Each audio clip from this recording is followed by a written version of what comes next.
I remember a very famous pollster, very well-known, John McLaughlin, came to my office just prior to the plague coming in. He said, "Sir, if George Washington and Abraham Lincoln came alive from the dead and they formed a president, vice president team, you would beat them by 40%. That's how good our numbers were." You lost though. Like, okay. I mean, we were up by a lot before we lost in the end of the fourth quarter. I mean, yeah, like I was up at the casino by thousands of dollars before I lost my house. Okay, if that makes you feel better, which apparently it does, since Trump is bringing it up like a year and a half after he lost the election. But it's a weird hypothetical, isn't it? That George Washington and Abraham Lincoln would come back and team up when both seem like pretty big personalities.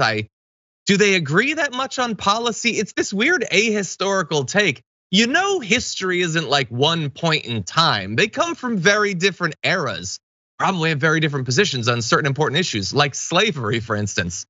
Weird that he wouldn't think of that. But of course, many people's response to this bizarre Trump quote was to point out that if in theory we accept what that pollster said and you would beat this ticket by 40 points, that means that Biden would have beaten it by 42, I guess?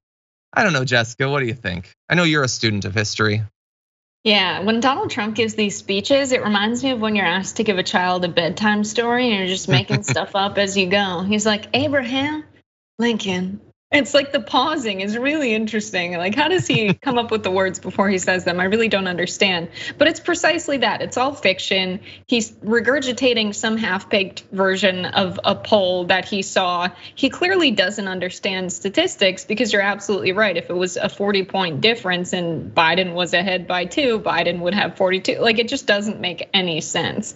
But I do quite enjoy that we still get these ramblings from Donald Trump, but it is scary that people are listening to this and will make decisions when they go and cast ballots in our country based off of what he's saying. Yeah. So it's fun to make fun of and watch, but very scary actually. Yeah, that's the subtitle of this period of American politics. Fun to watch, but kind of deeply worrying.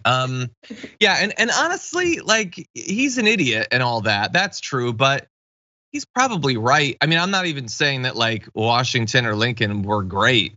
They were white men who lived hundreds of years ago. Do you have any idea what a conversation with them would have been like? Think about it for a second. But I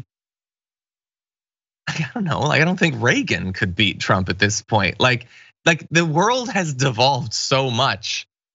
We're not gonna play the video, but there are like Trump supporters running around saying that the election was stolen by Mark Zuckerberg. Like we are crazy people. Like, yeah, I bet some of the politicians from a couple hundred years ago would have a difficult time making it work today. Yeah. Anyway, like, what? There's a Catholic in office? Exactly. Like, women can vote? Like yeah. What's a germ? Yeah. they were primitive people, honestly.